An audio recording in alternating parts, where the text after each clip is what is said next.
live on the east coast of the United States, you've spent the last 17 years of your life walking, eating, and sleeping above a dormant army of insects. These are the cicadas. Every 17 years, billions of them emerge from the ground to do three things: molt, mate, and die. There are 15 different broods of cicadas out there, grouped by when they'll emerge from the ground. Some of these broods are on a 13-year cycle. Others are on a 17-year clock. Either way, the cicadas live underground for most of their lives, feeding on the juices of plant roots. When it's time to emerge, the adults will begin to burrow their way out of the ground and up to the surface, where they will live for just a few weeks. During these weeks, though, everybody will know that cicadas have arrived. There will be billions of them, and they're loud. Male cicadas band together to call for female mates, and their collective chorus can reach up to 100 decibels, as loud as a chainsaw. In fact, if you happen to be using a chainsaw or lawnmower, male cicadas will flock to you, thinking that you're one of them. Now, like most things in nature, the cicadas don't arrive without a posse. There are all sorts of awesome and gross predators and parasites that come along with the buzzing bugs.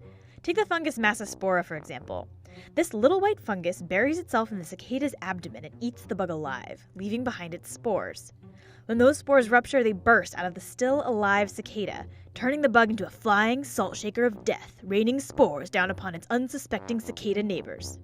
But while we know pretty precisely when the cicadas will arrive and fade away, we're still not totally certain of why. There are certain advantages to having your entire species emerge at once, of course. The sheer number of cicadas coming out of the ground is so overwhelming to predators that it's essentially guaranteed that a few bugs will survive and reproduce.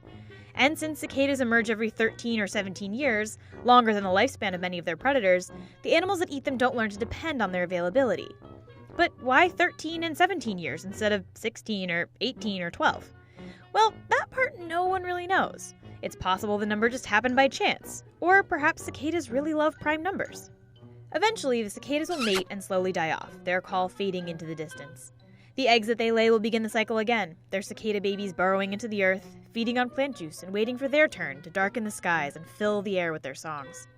In 17 years, they'll be ready. Will you?